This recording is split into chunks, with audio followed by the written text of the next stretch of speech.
ചില സമയത്ത് നമ്മൾ പ്രതീക്ഷിക്കാത്ത സാധനം കിട്ടും. അപ്പോൾ ARMൽ ഓപ്പണിങ്ങിൽ ടോവിയുടെ ഇൻട്രോയുടെ ടൈമിൽ ഇതേപോലെ ഞങ്ങൾ ഫാൻറ്റത്തിൽ എടുത്ത ഒരു ഷോട്ട് റിവേഴ്സ് കറണ്ട് കാരണം ജനറേറ്റർ അടിച്ചു പോവുകയും ആ ഷോട്ട് റെക്കോർഡാവുകയും അത് ഷോട്ട് എടുത്തിട്ട് റെക്കോർഡായിട്ടില്ല, അത് സേവ് ചെയ്യണം നമ്മൾ ഫാൻറ്റത്തിൽ എടുക്കുന്ന ഷോട്ട്.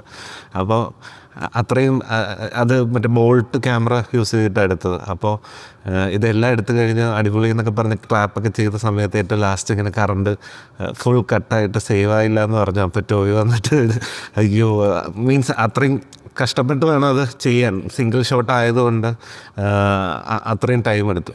പക്ഷെ നമ്മളിങ്ങനെ വിഷമിച്ച് ഇരുന്നു. നമ്മൾ അടുത്ത് സെറ്റപ്പ് ചെയ്യാൻ പോയി. അപ്പോൾ ടീമിലുള്ളവർ വേറെ ജനറേറ്റർ ശരിയാക്കാൻ പോയി. കുറച്ച് ടൈം കഴിഞ്ഞപ്പോഴത്തേക്ക് ഒരു ഈവനിങ് ടൈമാണ്. അപ്പോൾ കുറച്ച് ടൈം കഴിഞ്ഞ സമയത്ത് ജനറേറ്റർ ശരിയാവുകയും സെയിം ഷോട്ട് നമുക്ക് ഈ സൺ ഡൗണറിൽ കിട്ടി. അപ്പോൾ ടൊവി വാള് കുത്തുന്ന സമയത്ത് ക്യാമറ ഡൗൺ പോകുമ്പം ഈ മുഖത്തിൻ്റെ അവിടെ നിന്ന് തന്നെ കറക്റ്റ് സണ്ണിങ്ങനെ ഇതായിട്ടൊരു ഷോട്ട് കിട്ടി. അപ്പോൾ നമ്മൾ വിചാരിച്ചു നേരത്തെ അത് കിട്ടാത്തത് ഇങ്ങനെ ഒരു നല്ല സാധനം കിട്ടാനായിരുന്നു. അപ്പോൾ അങ്ങനെയുള്ള മാജിക്കുകൾ നമ്മൾ പ്രതീക്ഷിക്കാതെ സംഭവിക്കും സിനിമയിൽ.